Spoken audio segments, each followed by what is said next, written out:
Hi guys! So, the Pilot Vanishing Point, also known in the UK as the Pilot Capless, but I think Vanishing Point is a much cooler name.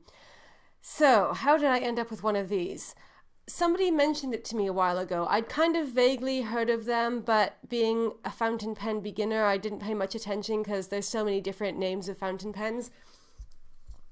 And then somebody told me in a comment that they're really good because they're retractable. And I was like, ooh, retractable, eh? So I went and investigated them. And when I saw how much they cost, I was like, oh, I would never pay that much for a pen. Famous last words, right? Because up until then, the only fountain pens that I'd bought had been Pilot Metropolitans, which are on the cheap end of the fountain pen scale. They cost about £20 in the UK and $15 in the US, which is fantastic. I don't know why they cost more in the UK. It's very unfair, but they're still relatively cheap. And the vanishing points, depending on where you get them from, the cheapest that I've seen them, which is where I ended up getting mine, was on Amazon from a Japanese seller. And this one costs £59, which is probably about $80. But they range up. I've seen them like on jet pens. I think they're $100 and something, maybe $120. And some of the ones listed on Amazon UK even are like £80 or £90. So I think it depends on Amazon anyway. It seemed a bit random. It depends on the color and the nib. So it's not like I couldn't figure out any hierarchy to it. But I was like, oh no, I can't spend that much on a pen, and put it out of my mind. But then, as these things do, over the coming days, as I was writing with my Pilot Metropolitan, I just kept thinking about how convenient it would be to have a retractable fountain pen, because I've always loved retractable friction pens, which is what I used to use before I migrated over and joined the fountain pen community. And I think it depends on what you're using it for. So this is my personal planner, and I usually just use this to I will open it up and write down a quick bullet point of a task or an appointment, and then I put the cap on, right? So it's not like this, it's not that difficult. It's like I do this, write it down, put the cap back on, and it's okay. But for my work planner, usually I have this open all day so it depends on what I'm doing. If I'm in my department and, teaching and doing admin and running around doing various things, I might use this in the same way, just to write down a note of something like, I have to remember to send this email to a student or photocopy some materials or something like that. In which case it's okay having a pen with a cap. If you're lazy like me and you're used to having a retractable pen, then you're like, oh, I have to take the cap off, but it's not that big a deal. I could live with it. But where it gets to be kind of annoying is if you're doing something like what I'm doing now for this project that I'm doing. It's a writing project. So I'm sitting in front of the laptop all day and typing. I'm doing a translation, and I have to write down a lot of biblical references because the text that I'm working on is full of biblical references. So I write them down in my planner, and this means that every couple of minutes, take the pen, uncap it, right, put it back on. And if you imagine this sort of thing going on all day, that's where it gets to be annoying, and where having a retractable pen would be much easier. Obviously, this is just an excuse to buy another pen, but I did kind of justify it like that, in that it is a hassle having to cap and uncap your pen, 50 times a day or whatever it is. So like this, I made all of these notes today. So you imagine every one of these is a separate one, capping and uncapping. I hope I've made my point as to why I had no choice but to buy this. So I looked on Amazon. That was where the cheapest ones seem to be. Even sometimes if you're in the UK, jet pens, surprisingly enough, even with postage, can be cheaper than getting them from a UK seller. But the cheapest one that I found was this one, which was £59. And I was like, okay, I can just about justify this, because as a fountain pen, supposedly they'll last forever. I'll never have to buy another one. And just the convenience of having it be retractable was enough to kind of sell it for me. So sorry about that long intro, but I just wanted to explain the type of situation where it might be useful to have a retractable fountain pen. I would also say, if you only have one planner or you only have one main pen and you use that pen all the time, then it would probably also be worth thinking about if it's the sort of thing where it's like a journal and you do it once a day and you sit down, open the pen and then write, for like, I don't know, 20 minutes or something, and then put the pen cap back on, then it's also probably not that necessary. But if you're like taking a lot of notes, if you're a student, or basically doing anything where you have to repeatedly uncap and cap your pen, then it really is a huge convenience having a retractable pen. And I think then it is worth considering it. So the next question was, what is this pen going to be like? And I saw a few reviews of it on YouTube. There are some really good ones. If you just Google Pilot Vanishing Point review, it comes up with them, but they're not a huge number. And I think that when you're buying a pen that's more expensive, it's a bit scary and you want to be really sure that you'll like it. So there are a couple of like kind of unique things about this pen, I guess, because as far as I can tell, it's the only retractable fountain pen out there, at least the only one that I could find anyway. And because fountain pens aren't normally retractable, that's kind of what makes it special and also what makes it more expensive than, like, say, the Metropolitan. So the first thing about it is that when you see it, you kind of think, that looks a bit odd compared to other fountain pens. So I'll just show you. This is purple on purple. That's not very good. But this is the Pilot Metropolitan, which is like a kind of normal pen shape where you have the cap here with the clip. And then this is the body of the pen, right?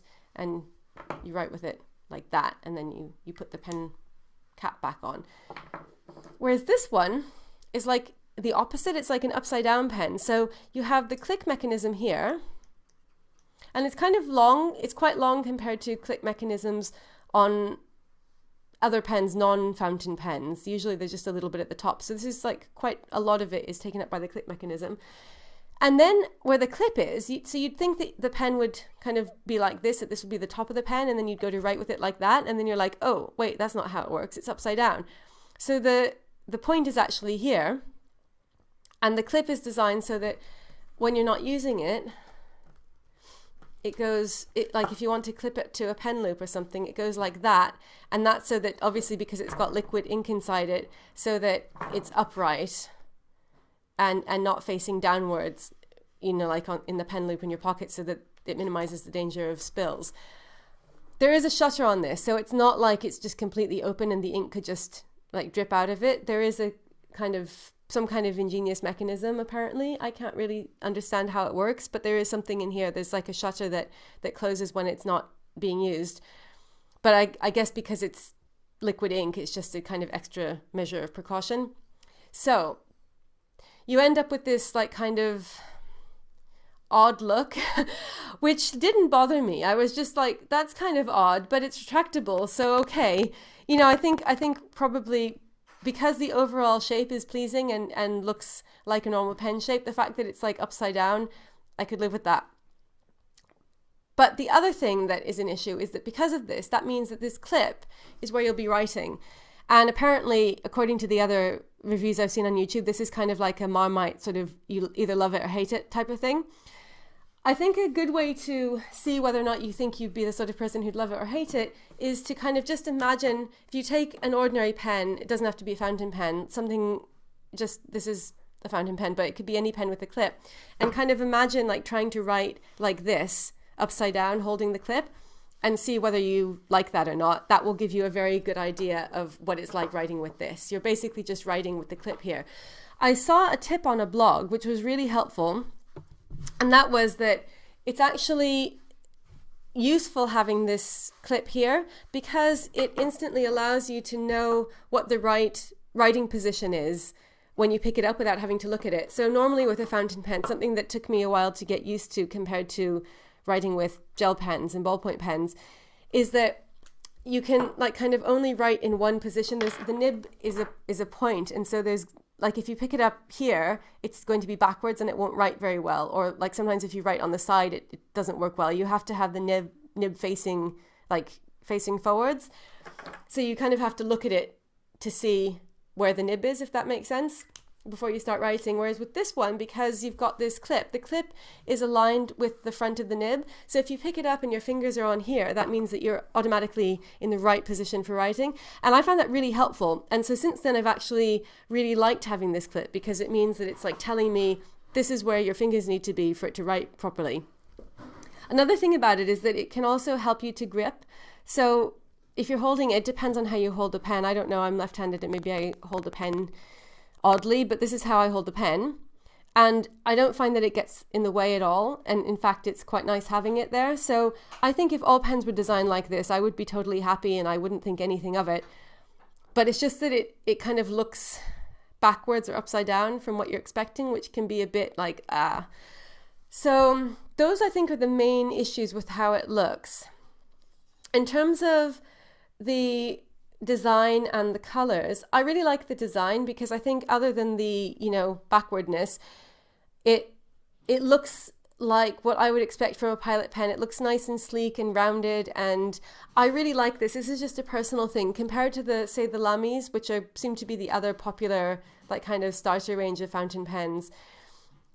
I just think that the Pilots they just look so beautiful and streamlined and cute, and the Lamis are like kind of all angular, and that's just me. That's totally a personal thing, but I really like the aesthetic of these, and I think that this one preserves that.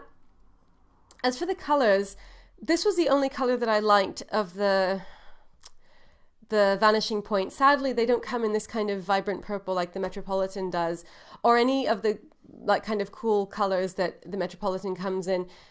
And they all have this like kind of detail here. I'll show you in a minute when I unscrew it so you can see what the insides look like. So it's got this, and then it's got this, which is like, I don't know if this is chrome or it's a slightly different color than the rest of it. So that could be nice. If I could imagine if there was like a dark purple, that would look really nice with the silver accents. But the colors that they have, I don't remember exactly, but I think that there's like a red and a black and maybe a gold. I don't know. There were a few colors that like none of them were the cool colors, by which I mean like green, blue, purple.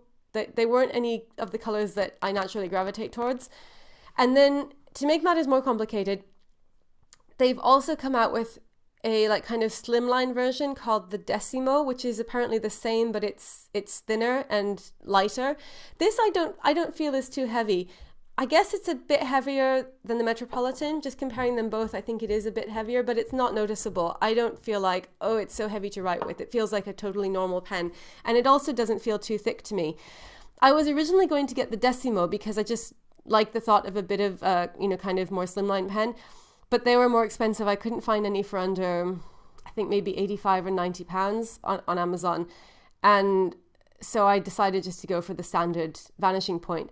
But the reason I'm bringing up the Decimo is, for one thing, if you're interested in a more slimline version, and also because it has different colors. So there's a lilac, like a pale lilac one, which isn't my favorite. I like the kind of really deep purple, but that would be okay. And then there's like, I think a champagne and some other colors that are kind of a bit more like that, like not the standard like red, black, like kind of a bit sort of more niche colors, I guess, but also nothing that really, really grabbed me.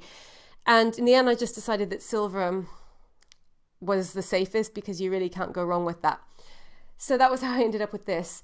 I guess in terms of size, if you compare it to the Metropolitan, maybe a tiny bit thicker, but not noticeably so. And it's a little bit taller. So I'd say if you have a Metropolitan or know what that's like, if you picture something of a similar size, maybe a tiny, tiny bit bigger, that will give you a good idea. Because that was something else I was worried about. I was like, is this going to be a giant pen? But it's not. So it's just like a totally normal pen size.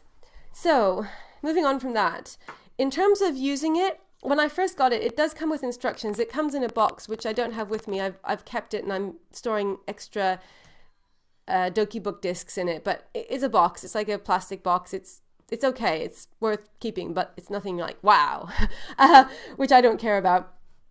And then you get the pen and it comes with instructions, which is good. Because when I first got this, I was like, what in the world am I supposed to do with this? I had no idea.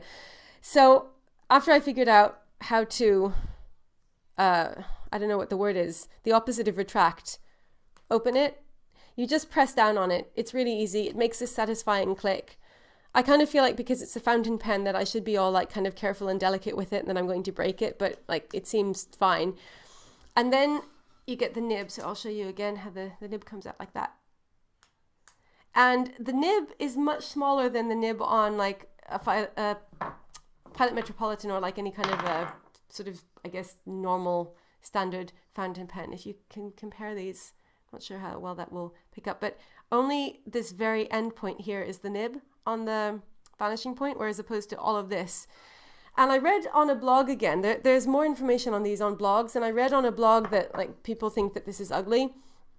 And it doesn't look like the typical fountain pen nib that you picture, like the Metropolitan. Like they're very, I don't know, there's something kind of imposing and beautiful looking about them. It doesn't, it's like really small. It's gold, apparently. That's one of the reasons that they're more expensive. I don't know why they are gold and why they don't have an option that's not gold, but that's fine. And so it doesn't bother me that it's smaller, because you know, you're really, what you want it for is the retractability. And that's the main thing. And the nib writes the same way as any other fountain pen nib. In terms of the nib sizes, though, this was something that I noticed a big difference. So with the Pilot Metropolitan, the first one that I got was medium nib, and I found that to be quite broad. And I was surprised because I had read that Pilots are thin, that the nibs are finer than the equivalent size of, say, a Lamy. So that like if you get a medium Pilot Metropolitan, that will be more like a fine Lamy. That was what I was expecting it to be like, I don't know, 0.5 or something, which might just be me, like because it was my first fountain pen, but it was actually quite broad. So then I got a fine, and the fine, let's see if you can see. So this is the fine, and this is how it writes. It doesn't seem particularly fine to me. Like I would even compare it to a 0.7 friction pen, say, or, you know, a 0.7 gel pen. It doesn't seem that fine to me. So when I was ordering this one, I was like, should I get fine or extra fine? Because keeping in mind that like the fine doesn't seem that fine and it's the same company, I thought maybe I should get extra fine. Then the extra fine was more expensive and they didn't have one in this color. So I was like, okay, I'll go with the fine and hopefully it will be all right. Then when it came, it was much finer than this. And I don't understand why, because these are both Pilot and I would have thought that they should be the equivalent. I hope this isn't too long. I just thought I'd give you all the information that you need in case you're thinking of getting one of these. And these are all the sorts of things that I would have found useful to know, because I really didn't know what I was doing. So let me see if I can compare them. So, okay, this is a page that I wrote with the Metropolitan fine. And then this is a page with the Vanishing Point fine. And it just, I don't know how well it's coming up, but it's quite a bit finer. Like this one, I would equate to definitely a 0.5, like maybe even a 0.4, like, you know, the Muji friction-like pens, the Muji erasable pens that are 0.4, I'd say it's like that. It's really quite fine. So I was glad that I didn't get the extra fine, because that would have just been like microscopic and probably a bit scratchy, I would imagine.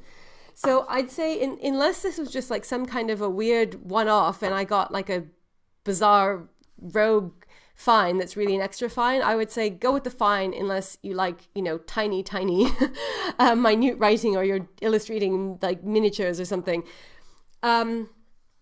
because there really is a big difference in size. So let me know if you've got both of these and you think that they're the same nib size or not, because it says fine on it. I've checked it because I thought like maybe they sent me extra fine, but it's definitely fine. So that was a surprise. But it writes beautifully. It's just, you know, it's really, really nice and free flowing. It's great writing experience. And the other thing that pleasantly surprised me was that with this, because it's so fine, I don't get smudging. So particularly with Tomoe River paper is great for fountain pens in that there's no bleed through, and it takes it really well. So you can see, like, despite how thin the paper is, there's no bleed through and, like, you know, very little shadowing. But it takes a while to dry. And so with this, I always had to be really careful about smudging it, which is just such a pain, because, you know, after you've written something and then you have to wait like 20 seconds before you close it. With this one, I don't get that because it's so fine. So that is another bonus. So in terms of like writing, the writing experience, the nibs, that's I think that's everything you need to know. When it came, I was like, okay, what do I do with this? So kind of clicking it and unclicking it is straightforward. But then once you get the courage to open it, you end up with, there's like all of these different parts and you're like, eep, because compared to the Metropolitan is like, it just, you open it and then you just unscrew it, and that's where you have the either the cartridge or the converter, and it's quite simple. First I didn't know what to do with this either, but you know, like once I figured it out, it was very straightforward. So this has got these two parts, and then it has this, and then this has a cap on it. I have to be careful like not to spill ink everywhere. So it has a cap that protects the cartridge. When I got mine, it came with this cartridge. This is it. It was an empty cartridge. I don't want to take it out because there's still ink in it and it will just go like there. But it's a cartridge, right? Not a converter. And then it comes with a spare black cartridge. So I didn't get a converter with mine, and I don't really understand why that is, because in the, I think it's the Goulet Pens review of the Pilot Vanishing Point, it mentions that it comes with a converter, as I understood it, and it shows you like kind of how to put the converter in. And so mine didn't come with a converter, so I'm assuming that that's standard, but it comes with this one empty cartridge and one full cartridge. So if you want to use your own ink, then you can use the empty cartridge. And at first I wasn't sure how to do it, because I wasn't sure if I could do that because it's just open, and I thought if I fill this with ink, then like will all of the ink pour out into the pen? But so what I did was this was really bad and I didn't want to do this, but I didn't have any other solution because I wanted to use purple ink. So I drained the black ink out of the black cartridge and then refilled it with purple with a syringe, which I was very proud of myself for doing, by the way. And then I saw that once you've emptied it, like once you've kind of like broken the seal, it's sort of, there's like this thing that's covering it, and that kind of gets pushed aside, so it's basically open anyway. So I don't see why you couldn't use the empty cartridge straight away. Somebody tell me if you think that's wrong. So this is just like to protect it, because I think because of the click mechanism, it's going to be like kind of getting bashed. And so this is to protect the cartridge. And it only goes on in a particular way, which I hope I'll be able to do on camera. So you have the cartridge in there.